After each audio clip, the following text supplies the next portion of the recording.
ఒక రగిలే జ్వాల, ఒక విసిరేసినటువంటి అమావాస్యని అవతలికి పారేసి విరబూసిన వెన్నెలని స్వాగతించాం. ఎవరిని స్వాగతించాం? విసిరేసిన అమావాస్యని మరింత దూరంగా నెట్టేసి విరబూసిన వెన్నెల మన చంద్రన్న శ్రీ నారా చంద్రబాబు నాయుడు గారిని విశేషంగా మనం స్వాగతించాం. ఏళ్ల తరబడి ఎదురుచూపు ఎప్పుడు అవకాశమాని ఎదురు చూసి ఇవాళ 90% పైగా విజయాన్ని ఇచ్చినటువంటి మీ అందరి సాక్షిగా ఇవాళ ప్రమాణ స్వీకారం చేయబోతున్నారు మన మంత్రివర్గ సభ్యులు కావచ్చు శ్రీ నారా చంద్రబాబు నాయుడు గారి యొక్క నేతృత్వంలో, అలాగే శ్రీ జనసేన అధినేత అయినటువంటి శ్రీ పవన్ కళ్యాణ్ గారి యొక్క సారథ్యంలో ఉన్నటువంటి నేతలు.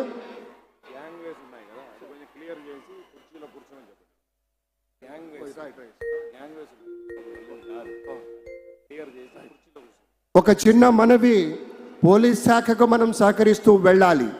మధ్యలో కొన్ని దారులుగా ఏర్పాటు చేశాం, కొన్ని సెగ్మెంట్గా ఏర్పాటు చేసి దారి విడిచిపెడితే ఆ దారిలో కూడా కొంతమంది అడ్డుగా నుంచున్నారట.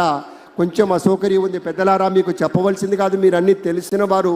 దయచేసి ఆ దారిని విడిచిపెట్టి మిగతా ప్రాంతంలో మీరు కూర్చోండి, కార్యక్రమాన్ని చూడండి అనేటువంటి మాట మీతో మనవి చేస్తూ, ఏళ్ల తరబడి ఎదురు చూసినటువంటి ఒకానొక విశేషానికి ఫలితంగా సమాజ చలనాలకు దర్పణంలా ఒక సత్య దీక్షతోటి, సత్యానుశీలనతోటి ఒక దివ్య స్వప్నం అలా టీవీలో కనపడితే చాలు, ఒక్కసారి మనం ఎన్నుకున్నటువంటి నేతలు అలా కనపడితే చాలు, జనమంతా తమ యొక్క చేతుల్లో ఉన్నటువంటి ఆ వివిధ పతాకాలతోటి అద్భుతమైనటువంటి రీతిలో అనుభూతి చెందుతూ స్వాగతం చెప్తూ ఉన్నారు.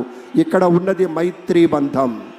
3 పార్టీలు కాదు, ఈ యావత్ ఆంధ్రప్రదేశ్ రాష్ట్రం నలుచెరుగులా ఉన్నటువంటి పెద్దల యొక్క మైత్రీ బంధానికి ప్రతీకలా అటు భారతీయ జనతా పార్టీ, జనసేన, ప్రధానమైనటువంటి తెలుగుదేశం పార్టీ, ఇవన్నీ కూడా ఉత్తమోత్తమైనటువంటి లక్షణాలు